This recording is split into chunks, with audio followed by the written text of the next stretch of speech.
Jeudi soir, demi-finale, allez, Ligue Europa. Donc, l'Atalanta Bergame au Vélodrome, deux équipes qui ont gagné ce week-end. D'ailleurs, Johan, l'OM prend une Atalanta qui est à son sommet en cette fin de saison. Ça tombe bien, elle va être passionnante pour les Bergamasco.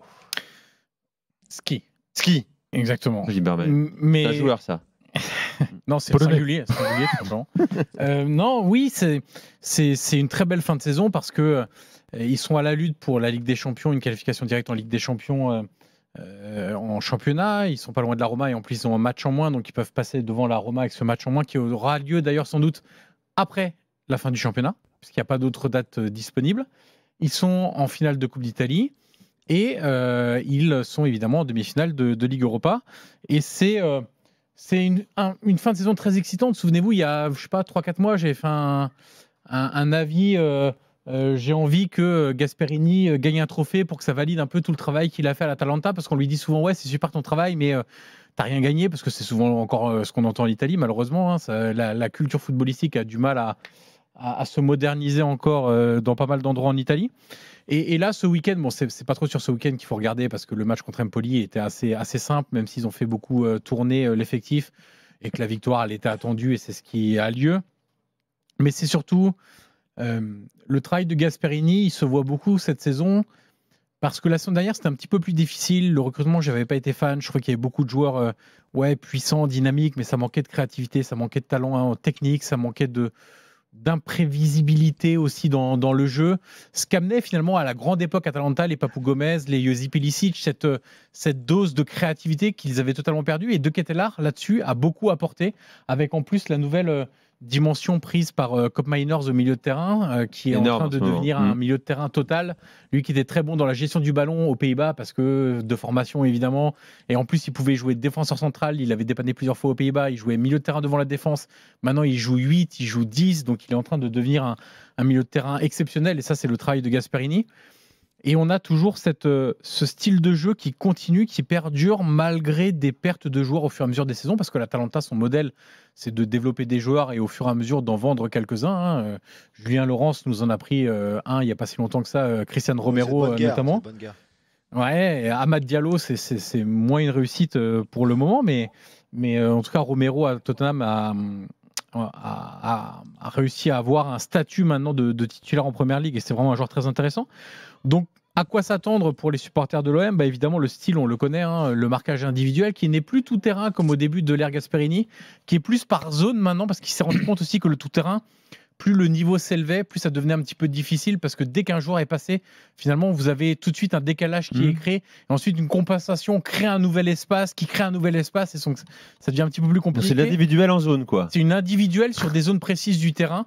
Donc, c'est pas de la zone, mais c'est vraiment être dans l'anticipation et être au marquage individuel. Mais au tout début de l'ère Gasperini à Naples, vous aviez un Toloi qui pouvait se retrouver au point de corner à 90 mètres de son propre but pour suivre son attaquant. Ça, on ne le voit plus maintenant. Il lâche le joueur quand le joueur le nécessite. Oui. Exactement. Il y a toujours cette agressivité sans ballon, ça c'est clair, c'est une marque de fabrique de Gasperini. Le volume de course et le dynamisme avec et sans ballon. À la récupération, il y a beaucoup de joueurs qui se projettent. Je parlais de Koop Meiners, mais les joueurs de devant, Scamacca peut venir face au jeu pour aider à la circulation de balles, mais il peut aussi prendre la profondeur, parce que mine de rien, c'est un attaquant qui est relativement complet, qui va assez vite, qui est bon techniquement, qui a des coups de classe.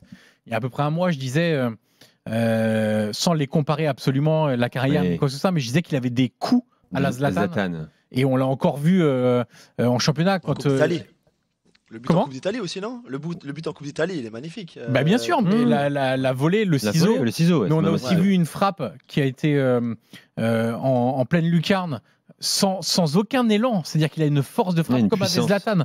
Dans les airs, il est capable de monter très haut, il est capable de monter son pied également très haut. Donc on est certain, il sera là jeudi soir. Oui, il s'est entraîné normalement, alors sauf s'il y a un problème d'ici là. Mais là, il était préservé ce dimanche comme d'autres joueurs. Lui, il n'est pas rentré. Gasperini disait, j'aurais bien aimé le faire rentrer, mais pour qu'il continue à accumuler du temps de jeu, parce que c'est un joueur qui a besoin de se mettre en route physiquement, parce que c'est quand même une belle carcasse aussi à mettre en route. Mais là, il s'entraînait normalement aujourd'hui. Je regardais l'Eco di Bergamo, qui a le journal local, qui a expliqué qu'il avait fait toute la séance et qu'il n'y avait pas de problème. L'organisation stricte sans ballon de Gasperini, on la connaît évidemment. Ce qui est dans le travail de Gasperini très intéressant aussi, et comment on évalue le travail de l'entraîneur, c'est comment il fait progresser les joueurs. Et vous avez beaucoup de joueurs qui, quand ils regarderont leur carrière, à la fin de leur carrière, quand ils prendront leur retraite, se diront je dois pas mal de ma carrière quand même à Gasperini. Il y a des joueurs qui sont devenus internationaux grâce à Gasperini, qui, sincèrement, pour les avoir vus avant dans d'autres championnats, dans d'autres circonstances, ne seraient pas devenus, ou en tout cas, on ne peut pas le savoir à 100%, mais à 99% ne seraient pas devenus internationaux. Je pense à des Martin de Roon, je pense à des Hans Sattebourg, à des Robin Gosens. Tous ces joueurs-là, je doute clairement qu'ils auraient pu devenir internationaux sans faire la rencontre avec Gasperini. Et puis Gasperini, c'est aussi quelqu'un de très ambitieux. Alors parfois, ça fait des petites frictions avec les dirigeants, parce que quand on lui donne un joueur qui, malgré tout, est bon, mais qu'il estime que ça ne correspond pas tout à fait à ce qu'il a envie, il va vous le dire clairement. Et ça passe pas toujours. Par exemple, celui que j'appelle tout le temps le meilleur directeur technique d'Italie, Sartori, qui est aujourd'hui à Bologne, s'il est parti de l'Atalanta, c'est parce qu'au bout d'un moment, ils n'étaient plus capables de manger à la cantine ensemble. Donc ça devenait un peu trop compliqué en termes de relations humaines avec les dirigeants. Donc il a toujours ce côté un peu excessif, Gasperini, avec ses joueurs, avec ses dirigeants. Il n'est pas très sympathique, il paraît quand même. Il est même plutôt antipathique. Je disais une déclat d'un joueur à lui qu'il a eu pendant 2 saisons et demie, le Danois, Joachim Meile, mais on peut demander à Castagne. Qui avait dit il décidait vraiment de tout, Gasperini, avec lui, on ne se sent pas comme une personne, on a l'impression d'être un numéro. Oui, c'est l'impression. Les joueurs sont des moyens vraiment pour lui. Oui, c'est pas beaucoup d'humains. C'est un peu l'impression qu'il peut donner. Après, il y a d'autres joueurs qui vous diront que pas du tout, avec qui le feeling humain est sans doute mieux passé. Mais c'est vrai qu'il a ce côté-là un peu dictatorial déjà.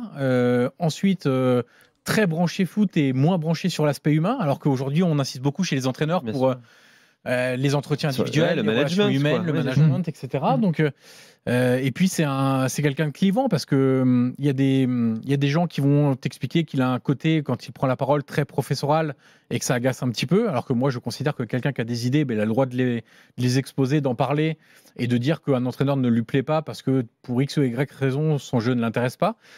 C'est quelqu'un qui a aussi côté un peu chouineur, quoi. Quand il y a les décisions arbitrales qui vont pas, il a tendance à bien insister dessus, donc ça plaît moyennement.